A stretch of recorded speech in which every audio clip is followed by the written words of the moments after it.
Si è conclusa la fase di consultazione che precede la programmazione dei nuovi interventi nell'ambito del progetto Iscola, il piano straordinario per l'edilizia scolastica promosso dalla Giunta regionale guidata da Francesco Pigliaru.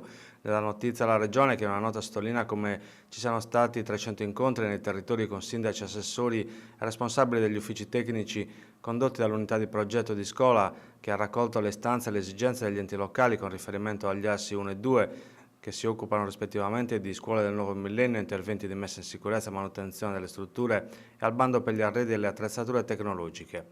Dopo questa fase di consultazione, si legge nella nota, le amministrazioni comunali dovranno presentare entro il 21 luglio le domande in cui devono formalizzare il tipo di intervento, l'ammontare del finanziamento e le priorità progettuali.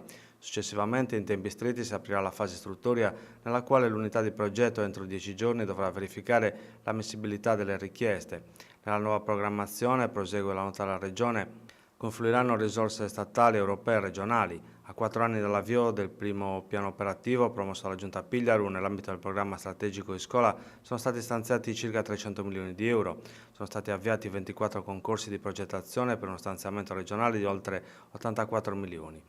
Per un progetto i lavori sono già conclusi, mentre per altri 10 interventi sono in fase di conclusione le attività di progettazione. Per 14 concorsi sono in via di espletamento le procedure di valutazione.